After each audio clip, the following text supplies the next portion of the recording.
Arr? Fuck, I hate you as a dog so much. It's the worst. That's what he would.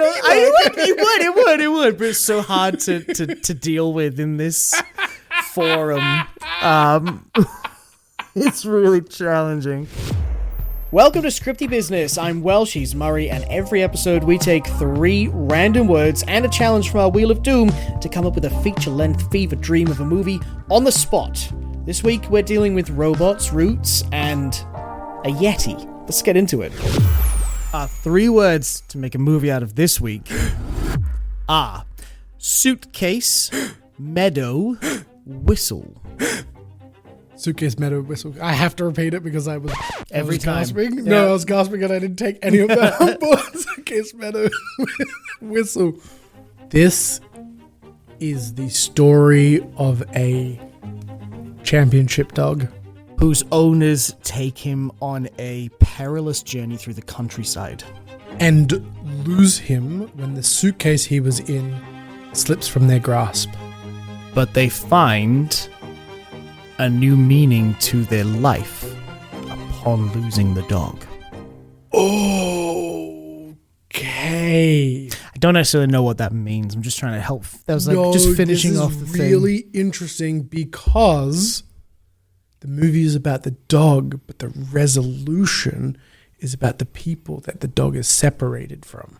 We're going to have to come back to that. This movie opens with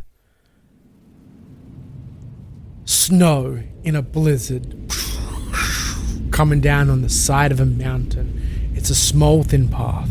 Think something like Lord of the Rings. There's 2 40-year-olds, married couple, trekking in big gear, in big like puffy gear, and there's heavy breath and crunching on the ground. And they're lugging these 2 big, old school, leather-bound suitcases. And she's going first, and she goes back against the wall, shuffling. She kind of slips a little bit. He grabs her, pulls her back, but her balance is off, and he has to let go of the suitcase to grab her and pull her in. The suitcase hits the edge of the ledge, and disappears into the snow. Bam! Title. Oh my god, don't do that to me. I thought there was so much more to the opening of that. Best in class. Oh my, I love it. The championship dog, right? Something in crusts or crufts. Love that title. Now that we have the title, let's throw the curveball onto this. Okie doke. We have forbidden technology to play with in this movie. We can figure that out as we go. Now, question to you, is the dog in the fucking suitcase? Yeah. What? Why is the dog in a suitcase? You don't carry an animal in a suitcase. I don't make the rules, man. What the fuck? As soon as and then they drop the suitcase, I was like, is the dog meant to be in there? Okay. Yeah. So we have to set up that scene now. We cannot move forward. We have to go back. No. What? Oh, we don't know the dog's in the suitcase right now. Yeah. How? Okay. Can I do another scene really quickly? Fine. As long as it fixes all my problems. Okay, great. Fix my problems. All right? Jesus fuck. I'm so lost. We go title, then we go in, and it's a tight shot on the suitcase. And the locks are busted. All right? Okay. All right. And then we slow zoom out, and the lid goes... And this young dog, like puppy-ish, probably maybe a year... I don't know why it's in the suitcase, but it was in the suitcase. Rolls out into the snow with a busted paw. Yep. Go on. And then... This doesn't fix anything for me yet. It should.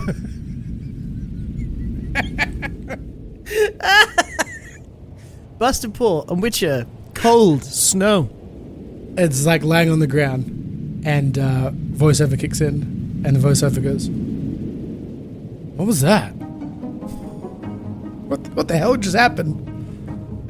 Is this the dog's voiceover? Oh, yeah. Oh, my fuck. Oh, yeah. Oh, yeah. Love it when a plan comes together. Oh, that's a conflation. Oh yeah, it's all coming together. That's what the dog says in the voiceover? Or is this you You're now right. at this point in time? This is me at this point This in is- time. okay, But good. it is canon now. The dog says, "Oh yeah, it's all coming together." So the dog wanted to get away from the owners. There you go. Okay. I've solved all your problems. Okay, no. So I just need some clarification for myself and for the movie. So he's a 1-year-old puppy that's already a championship show dog. Yeah, Great. Okay. because that's all canon. Okay. Yeah. I'm just trying to think how we justify this. Okay. International puppy championships. And he wanted to get away from the owners. And as the log line was about the owners taking him on a perilous journey through the meadow, through the countryside, that's already happened. Great. I'm just making sure I understand what's happening because I'm so confused. And now he is just okay, great. Yeah, no, I'm here. I'm ready. Okay, great. I'm ready. Voiceover happens. Love when a plan comes It's together. all coming together. And he's gonna hobble himself like over to the frozen river. No, it's not frozen. The river's still moving. It's just like slush Oh yeah. and whatnot. And he hobbles over and he turns over a stone. And there is a little packet of dog treats underneath the stone. Because he said love when a plan comes together. Yeah. This was planned to fall here at this point in time. Oh yeah. Right? Yeah. And for some reason, dogs are smart. I guess this is like cats versus dogs. So the dogs and the cats are actually intelligent, but humans don't know that. Yeah. And is it? Well, we haven't established what the visual is, but that's fine. Live action. It's live Dang action. it! Live action. Oh, what was your suggestion? What was yours going to be? I love animated. I always just go animated. All right, this could be like a Studio Ghibli kind of... that kind of animation. Okay. Oh, yeah, okay. No. Now we can It's bring in all Studio- the technology and stuff. Yep. Robot dog, jetpack in disguise. Oh, he turns over the stone, and it's not a packet of doggy treats then. Well, the dog treats are canonically there. There can be other things. Dog treats.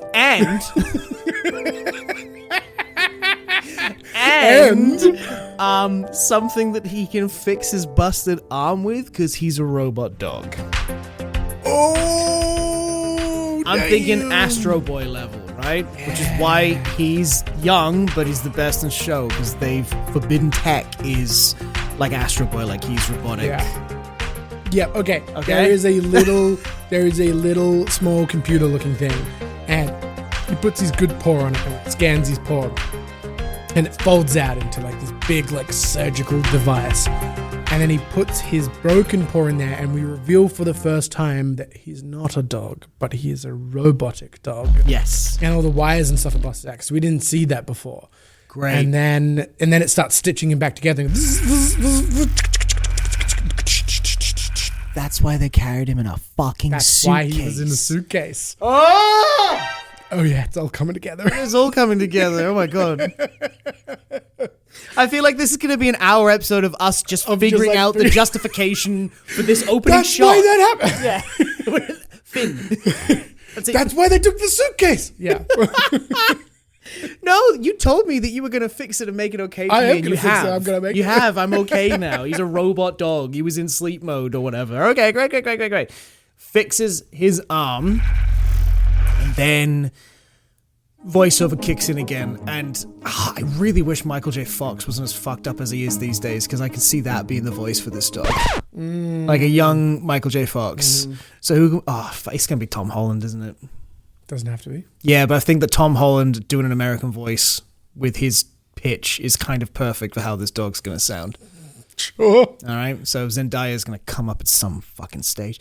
And then we have like the young dog voice going like, there, that's better. Now on to step 2. No, step 3. Oh. There was another step involved in this.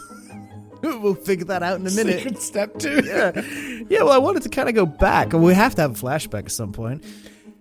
They lift up their palm and they do like a full 360 rotation, Like with a it, bing, and then bing. and then it kind of like folds out and goes and then and back. And then they flex their paw.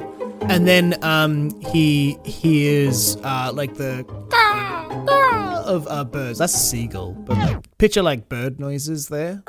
Fix it in post. I'll fix it in post. And he scurries like away to hide in like a log somewhere. And these two birds are circling, and then they come down to the broken suitcase, and they land, and they start like pecking and like doing stuff.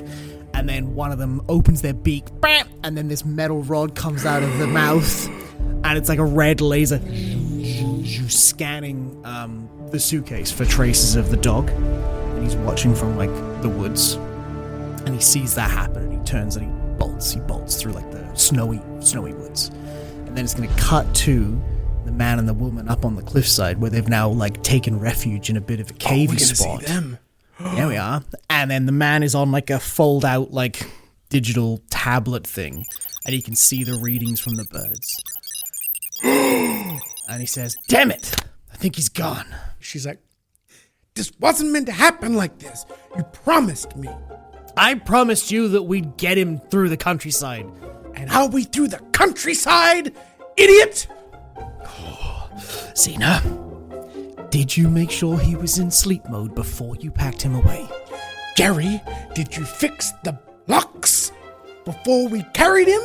He puts his hands to his temple and says, "If the device is in sleep mode, it does not need to be locked." "If it is locked, it doesn't matter if he's in sleep mode." But she also has one, and she goes, "Yeah, they're both controlling one of the birds each." "Yes, correct." He says, "Xena, this is over 1 million yen. No, 150 million yen worth of technology." Billion? We'll go billion. Go Bill, whatever's a lot of money. Billion yen of technology that we're not meant to have. "Well, then I guess you better look at the map and figure out what is the fastest pathway through the forest." And then he looks at goes through, like he's like swiping through. He's like, "I don't have a map. It's not installed." Bird ascends to the top, and it's kind of floating there like a helicopter. Nice. And then its whole face like opens and folds out.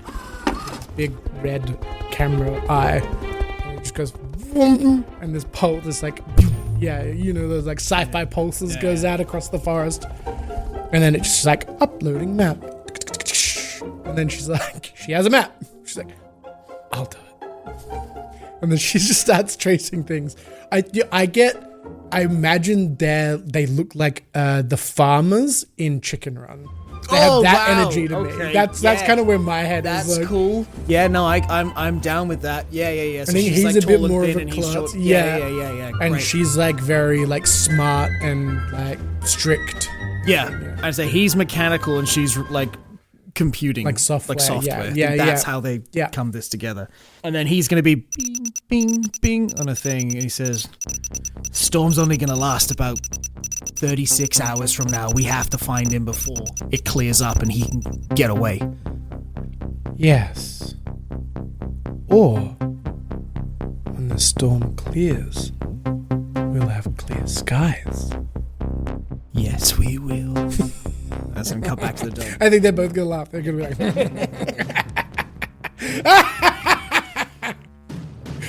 and then we're gonna cut back to the dog for the end of this scene.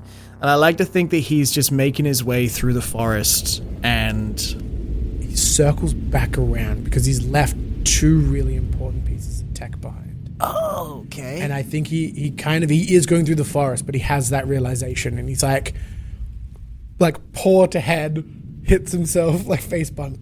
Idiot! As a voiceover, of course. Yeah, we're not going to animate a dog's mouth moving through any of this for the record. This is all thought. As much as it's cartoon, I don't want animals with moving mouths like Disney's The Lion King. Yeah, okay. All right?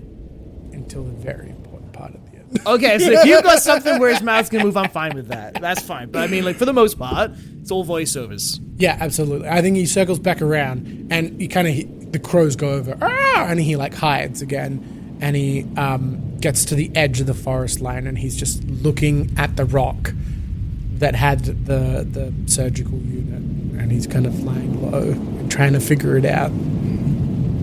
And the voiceover. I could run and get it. But then how would I carry it? I can't outrun the birds. There's gotta be a better idea. And then he hears a branch cracking in the forest. And he turns over his shoulder, and then you just see, like, just the woods. And then, like, a white, translucent, humanoid shape just skirts, and it sort of, like, cuts in and out between the trees. So you see it between two trees, moving, and then it's gone between 2 or 3, and then you see it again between 2 more trees. Okay. And that's how the first act ends. Oh, damn! Act 2, Murray. Where would you like to go? Okay, the dog looks at the forest. And then back. And then he all these hackles stand up on him. Robotic. Hackles, yeah. And something's wrong. He looks behind him. Nothing. He looks back. He looks behind him. Nothing. He looks back. He looks behind him, and there's this giant, grinning, abominable snowman leaning right close to his face. He's like, I could carry it for you. Is he translucent, or is this like a legitimate, like, Yeti? I think he's a legitimate... Is this different Yeti. to what I described is what I'm trying to get at. Sorry, because I was very, like, ghostly, spectral, translucent. Translucent, yeah. That is not a Yeti. Yeah. So is this different? It has to be. Well, it could... Is it a Yeti, or is it the ghost thing we saw going through? Because they're two different things. It's absolutely 100% a Yeti. It's an like abominable snowman, fuzzy, big round face, like Yeti ass motherfucker. Is it Yeti Wop? Or Wap? What is it? Fetty Wap? Is that that's a person? Is a thing, right? Yeah. Okay. Yes, it's a Yeti, and the dog is already got his hackles up, and the dog. I think he jumps. Yeah. Tom Holland's voice. And he jumps out of the forest land into the snow. And starts rolling down like a hill away, I want to say. Yeah, it's for flavor. Yeah. And the Yeti's like, whoa, no! And like reaches, but the dog is rolling. And we just hear in the distance. Is that the bird noise again? Yeah. Okay, I'm just making it's very different. Okay. Lots of different birds. Okay, great. And the dog is... What type of dog is this, by the way? I kind of saw like a bulldog, like a little French bulldog, to be honest. Oh my god. Yeah. I saw like a Samoyed or I don't know what that is. They're the big white fluffy boys. Okay. Big white fluffy dog, like almost like a husky kind of looking thing, like a sled running dog kind of thing. Ah. Is that a husky? I don't even know. The husky's a sled running dog. I kind of saw that. Yeah. But only now. I initially saw like a little dog. Oh. I saw it. Also, like it was in a suitcase. Big suitcase. Fuck, it's a really big suitcase. It was Also, a husky. Dog. Robot dog. Maybe it folds. I don't know. It also could be like a border collie or like a dog like what's Arlo? What kind of dog is that? I have no idea. Yeah, okay, that kind of dog. Great. For all our listeners and viewers, it's Arlo, our friend's dog, is what this looks like. So helpful. I think they might be a border collie or something like that. Okay, the dog is going to panic because they're out in the open. Sorry, what kind of dog is it? Arlo. Arlo is going to be panicking out in the open. Okay, and, great. The birds swoop down, but it's snowing, so it's hard to see them. And it's like past him and like close to him. Like you hear the bird noise as he's like the dog is whimpering and they're coming out of the like darkness. I'm going to say it's starting to get darker in the day, whatever. It's bad weather. And it's like they're swooping him, like coming for him in this like snow. And he trips and falls over, and then just as like you see the red eyes of the bird now as it activates robot mode or whatever, just to see him, it starts flying straight towards him, and as it's coming real close, its talons out, the Yeti comes out of nowhere, like slaps it into the ground, like boosh. Oh, Crushes damn. it. Yeah, because you made it sound like the Yeti was kind of friendly, but the dog was spooked, so now the Yeti's like, I got you. And I think he like skis down real comfy. He skis down the On his feet, slope. yeah. Okay, cool. Cool. Yeah, we don't see that because he comes out of nowhere and I think he like slams. slides in as he slams them. Okay, great. So we're going to cut to a shot of him. I got you, dog. And sliding down. Great. So relevant. I got you, dog is a hilarious line. Dog. Yo. Okay, the Yeti's voiced by Samuel Jackson as well. Yeah, important to note. Yeah. Fuck, Okay, great. So the Yeti is going to smash that first bird, and it's going to transform as it gets crushed. So it just like rebuilds itself. And the Yeti has to have a moment of like, what the hell? I think he freaks out. He's like, whoa! And he like kind of takes 2 steps backwards and then like he falls over onto his butt. And then the dog is going to fucking blast them with like an energy cannon that it turns its arm into or something. I said Astro Boy, so I kind of see him being like Bush. And it's going to smote these 2 fucking birds, robot birds. They both go for the Yeti and the dog gets them back and saves the Yeti. And the Yeti is now concerned about the dog, like hesitant. Yeah. What are you things? What is this? You don't belong in the forest. I'm just a dog. As he says that, like the arm turns back into an arm. And he goes, oh. For context, does this Yeti know what dogs are? If it's in this forest, in the snow? He would know what wolves are. Ah, okay, great. Some strange kind of wolf? What's that? And then you hear more bird noise in the distance, and the Yeti goes, well, in any case, you better come with me. It's gonna get dark soon. You don't want to be out here when it's dark. Strange things are out here in the dark. Oh? Fuck, I hate you as a dog so much. It's the worst. That's what he would. It would, but it's so hard to deal with in this forum. It's really challenging.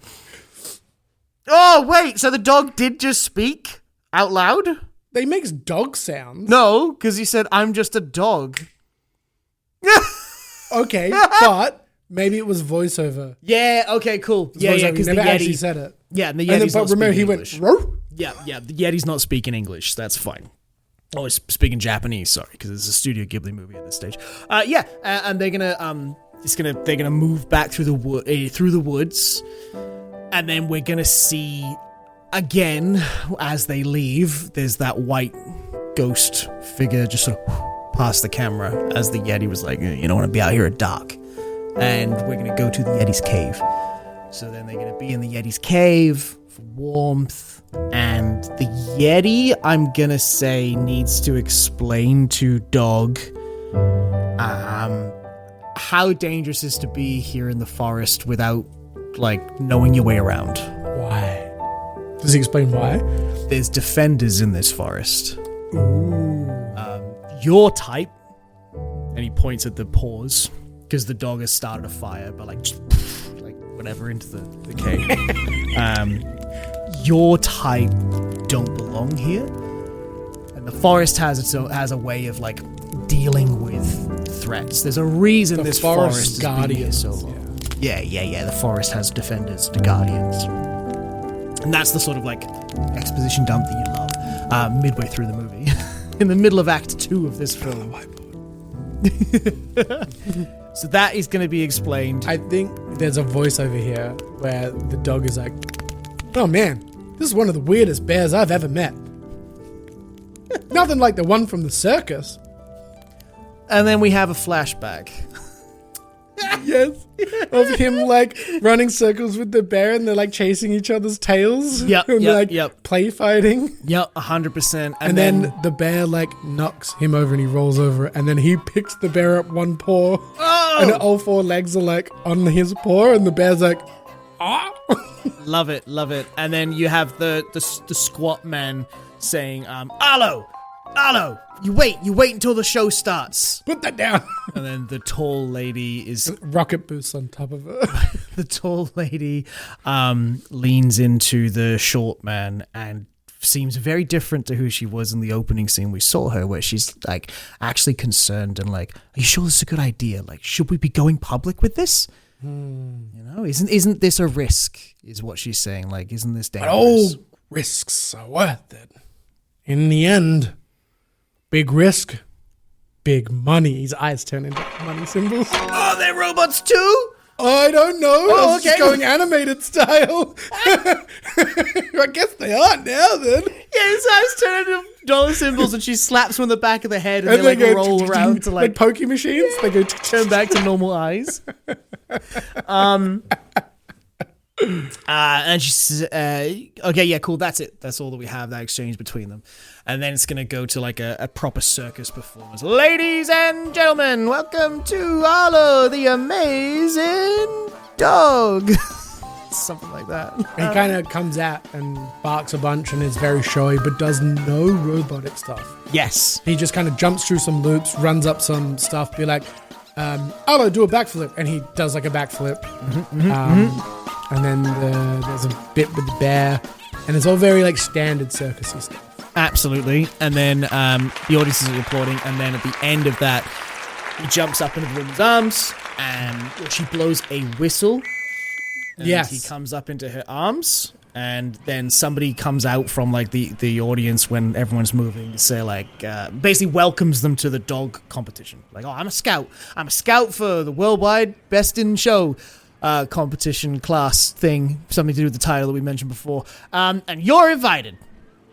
And then that moment's gonna end with them being very happy with Arlo and like cuddling him, and that's the end of that flashback scene. And then it's gonna cut back to current time. Yes. Those two figuring out how they're gonna track down Arlo. Oh. It's going to fade from that happy moment with them holding Arlo. Oh. It'll fade into them to being like angry. Yep. Poring over the map, and then like squatty fat man is like building something. He's constructing something, which will come back later. But he's working on something, and she's working on the map. And then it's like, damn it! The birds are offline.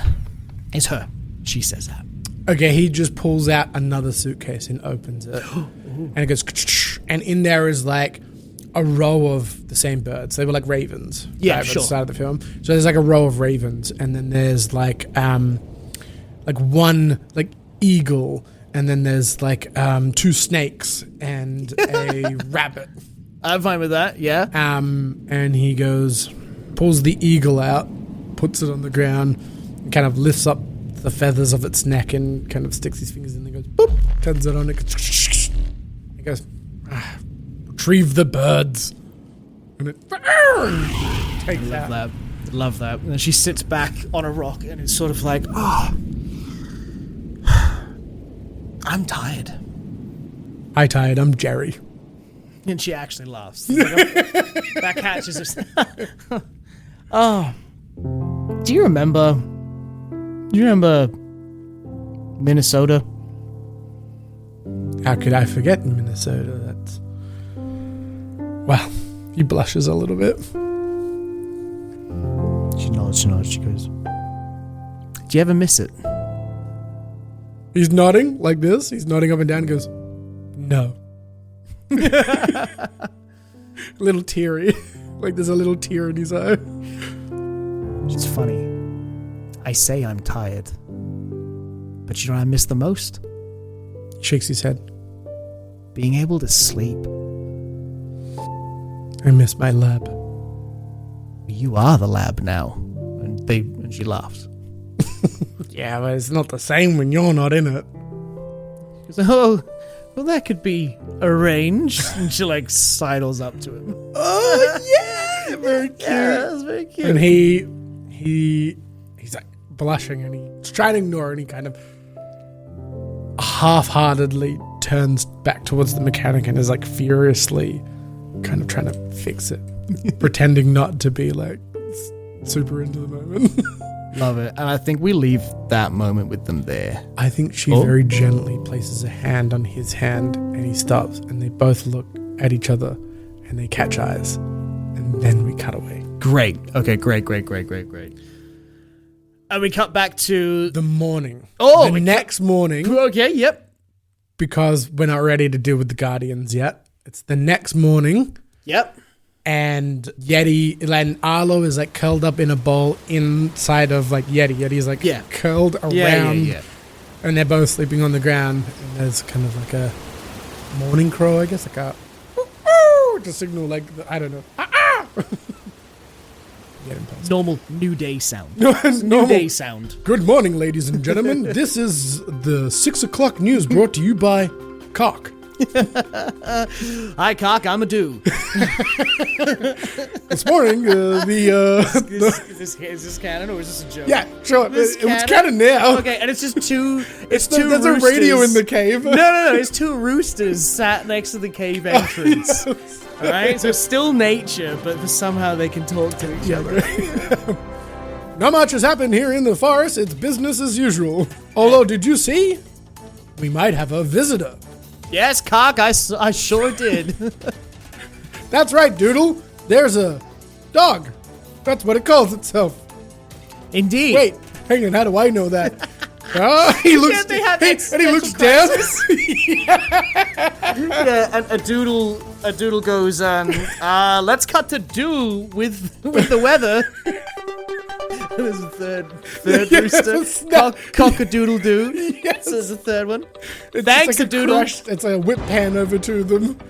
The weather is going to be receding. The storm is due to end in the next, basically after lunch. So bunker down for the morning and get out there and enjoy the snowfall, kids. The whole time they're talking, it's like blizzard. It's like in front of them. There's like heavy snow. He's like, the weather's turning fine. Yeah, by the afternoon. Yeah, he's like on a 45-degree angle. Give it till this evening. It'll be right. This is so stupid. Okay, great. And then, Arlo wakes up and... I think we just hard cut to Arlo waking up. Yeah, Arlo wakes up. We need to feature Arlo a bit more in this. What's Arlo's goal? He planned to get away from them. Yeah. So what is Arlo doing? What's he spoke to the Yeti about, without breaking down the entire scene? Are we in Act 3 yet? Nah, this is still midpoint of the movie. Not enough has happened. Yeah, so we need, let's flesh out the middle of this film. Arlo needs to what? Get to the edge of the forest, get to the center of the forest. Why? What's happening? I feel like he would have told Yeti by this point in the film, right? I think I have some ideas, but I have to just do it rather than say it. Yeah. If that makes sense. No. It's an audio podcast, so you kind of need to say it. Are you going to mime it and I'll describe what you're doing? I explain that probably. Rather than explaining it to you as a dot point now, I think I need to play out several scenes. Okay. Well, let's hear a scene. I don't know how else we're meant to move forward right now. If you've got something, we need to do something. And we've been going for 35 minutes. So it's like, now is the time to do the middle of the movie when you're ready, in your own time. Thank you. I'm going to take some time then. Take some time then. I'll cut it. I really want to do a flashback, but we just had a flashback, so we can't. Kind of just a montage of Yeti and Arlo making their way, like walking through the forest. Like we don't have to explain in the movie right now why this is happening, yeah. But for us to establish, because I feel like by the midpoint of the movie, Arlo would have at least touched on what the fuck he's doing. Yes. So what are we saying that is? Okay, so I think we hard cut back. Okay, so we hard cut back to. And Arlo kind of wakes up and he stretches and Yeti's still kind of half asleep. And Arlo just starts walking out the cave and he rolls over and he's like, where are you going, man?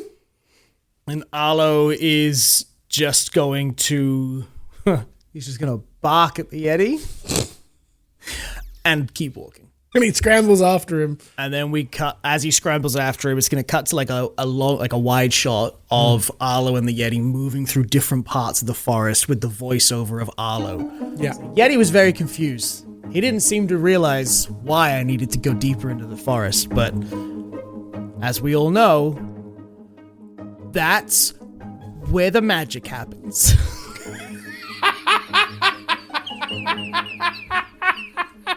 was true panic. I saw the panic in your eyes. We have no idea where to go here. That's where the magic happens. It's the center of the forest. Okay, so I think we've had like several scenes here. Like they're kind of before this happens.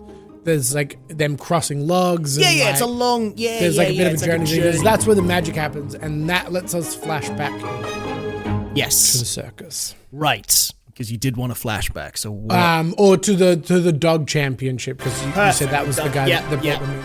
And the tall lady Xena is like, "This is it, Jerry. This is our chance. We need to show the world what you've made. Okay? He's not just a dog. He's something more. He's our..." But you can't quite say it. Look, I just think you need the recognition. This could be good. He's nodding and stroking his chin. He says, this is version 3. Now, we've made it this far. Version 3, making us the money we need to live. Why not reveal it with the next version? When it's really figured out, there's still things that's not quite right in Arlo. He's not right.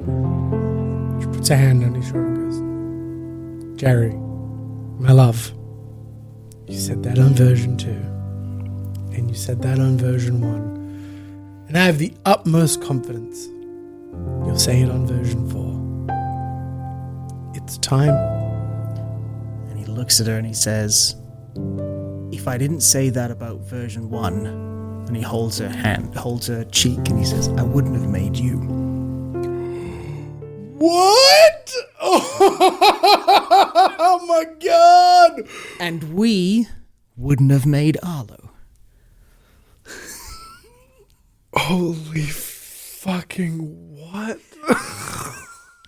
So, the way hang on. Right. He's version 1, she's version 2, Arlo's version 3. The reason it's forbidden tech is because it's like not self-replicating, but it's just making more and more and more. And then if that goes on too far, and too many of them are making more and more, then the whole world is going to be overrun. Okay, hang on. You said he's version 1. As in Jerry is version 1. Okay. She smiles at him. And she says, if he's not right, I can't believe I'm saying this, but if he's not right, take him back to the maker. To Dad. Your dad. Hey, your granddad. Oh no, I just realized what we've done. Okay, Nick, scratch that. To father. That's what he says. The to father. To the father. Yeah, okay, great. He calls him father. Doesn't matter that he made her, and It's fine. It's fine. They're robots. It's Frankenstein, whatever. It's putting a USB in a computer. That's not, you know what I mean? Yeah, Like, you know he didn't safely eject. And now they both have a virus.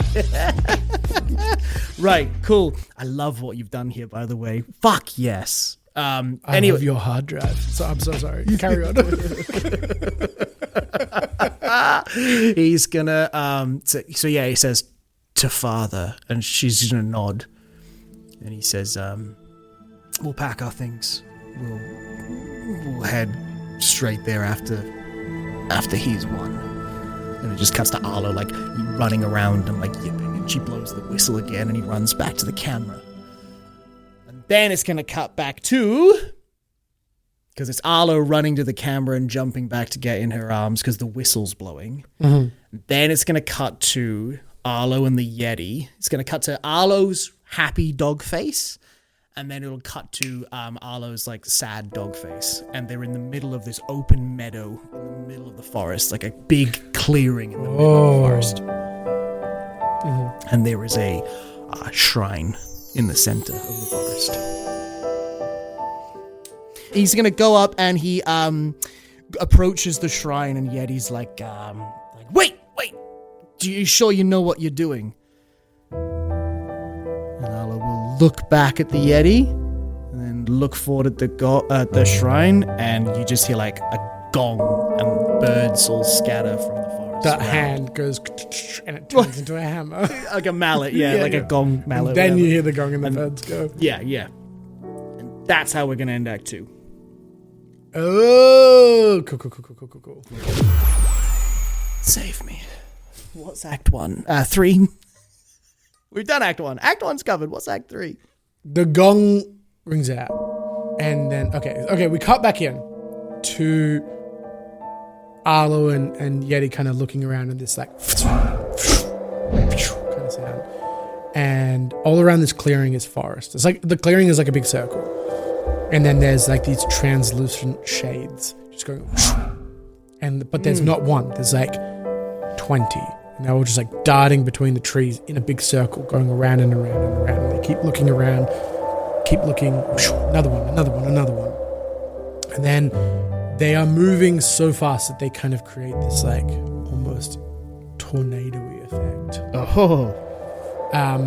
And then it stops and everything freezes, and all time I was just going to ask. freezes. Okay. So a bird mid-flight just stops. Everything is suspended and paused, and around them are like 30 of the translucent ghost, ethereal, long draping clothes floating, and in between each of the trees in the circle around them is a guardian just standing there staring. And both Arlo and the Yeti are looking like behind them, and they turn back to the shrine, and there is a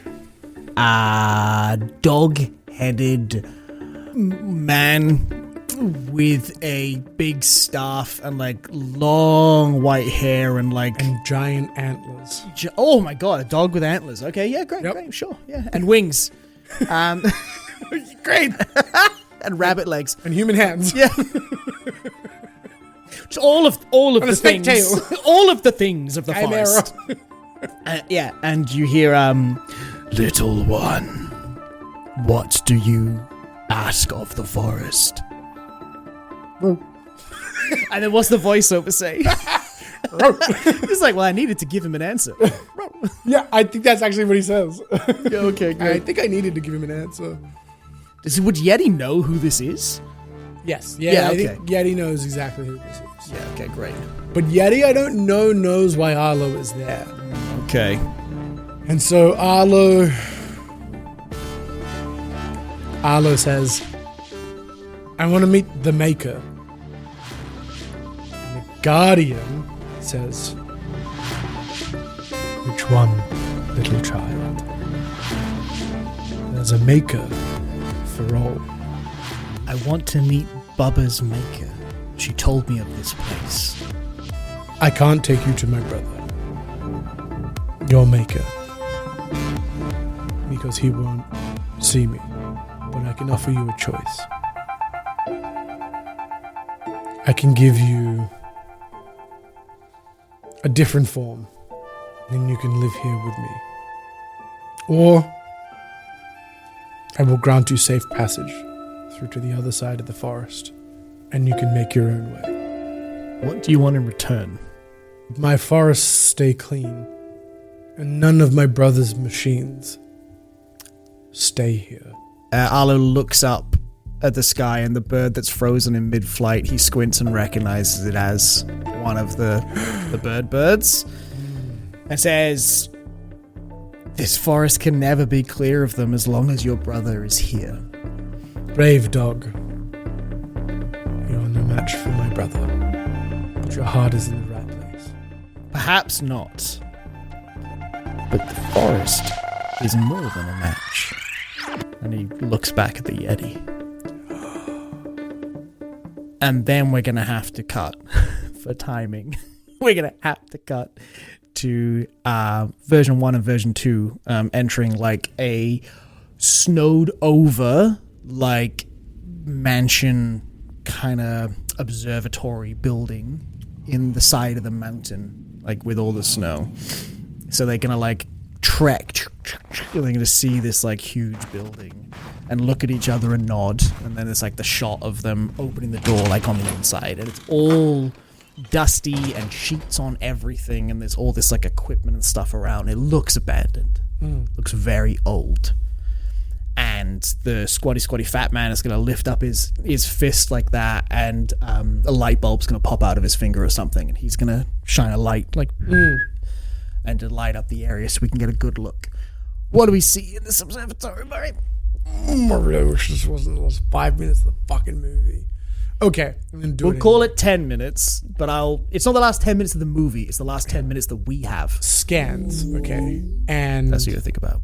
You said it's an observatory, so the observatory shields open as he scans. Ooh. And this telescope kind of aligns with the moon as the weather dies. So the weather dies and the sky parts slightly. And God, you can hate this so much. He sits down and looks up at the moon and says, "Father, I need your help." The moon is going to shake as it speaks back. And there's like kind of robot affectations to the moon. Sure. With what, my child? My perfect child has escaped. And I fear he will reveal us and everything we've done, everything we've achieved, everything we've worked to achieve is at risk. I remember the same feeling not 2 centuries ago with a certain version. Oh my god, I don't know where to go with this from here. We know what the public will do. You've warned me for eons. You've told me of the public's or the people's fear.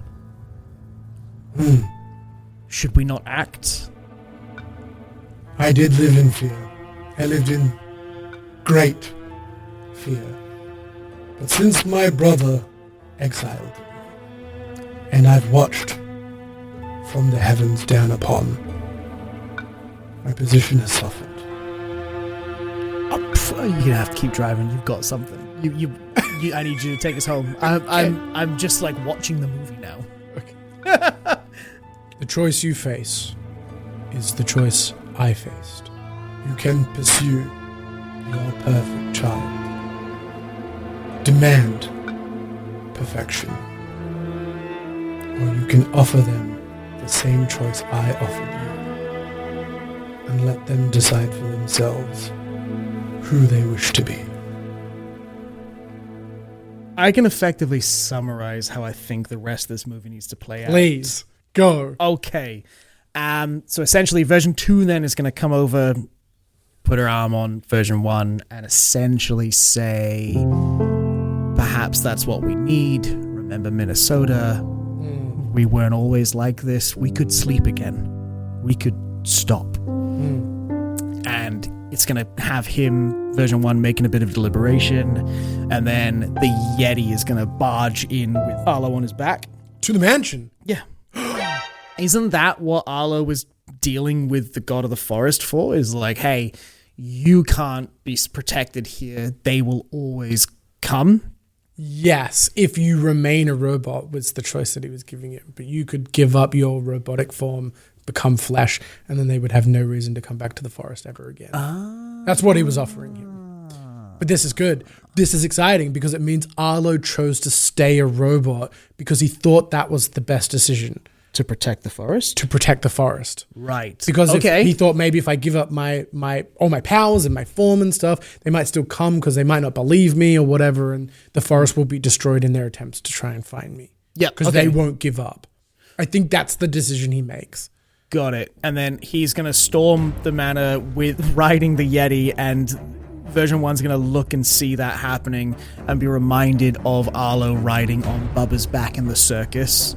Before that happens, I think they have a fight. We've got to have a climax. Oh, they got like they have a fight. They're like, I think version 1 is like, no, I'm he must be the perfect child. He's my child. Yeah. He's my child, and they have the fight, and they're All all the back other and forth. versions They are both attacking everybody him. gets injured, I think. Well, Get broken. This is the thing, right? Version 1 made all the other versions of the animals after Arlo because Arlo wasn't perfect and Arlo wasn't right. We need to have this fight go down where Arlo bests every other version that is sent at all the him. crows come out, the eagle comes out, the snakes come out. Everything. The rabbit. I think the rabbit is like ruthless. And I think that a robot Bubba is also involved. Looks just like Bubba. That was what version 1 was working on in the cave. Like this Bubba. And the Yeti, I think they have to come together with the Yeti. Yeah, like gripping arms, like fighting back and forth, that sort of thing. And then version 1, like from the ground, then amongst all the rubble of all the defeated robots, is going to look up and see Arlo, like exactly what he wanted him to be, like proving that he is the best version. And he already got it right. And he has this realization that everything he's done for the last like 100 years trying to perfect all these other versions was a waste of time. And he could have been doing what he, other things with his existence and this, that, and the other, and the words of the moon. So is it the moon or something on the moon? Get to decide. Okay. I think it's the moon. You think it's the moon? That's actually fucking cool that like the moon is the first robot and the planet like ejected it. I actually kind of dig that. So the moon, what the moon told version 1 rings in his head about being given that option.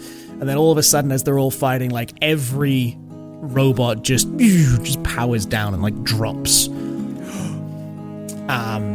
As version 1 basically like looks at Arlo, walks over to him, and maybe Arlo still has a bit of a weird like owner-slave kind of thing to the master. Yeah, I think so, yeah.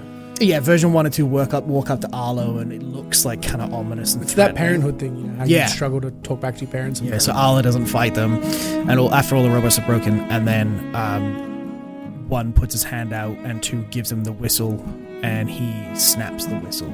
As like symbolizing, we release you. We're not. And I think he gives him the option to be his own man. Yeah, by doing that. Yeah. And Arlo chooses it.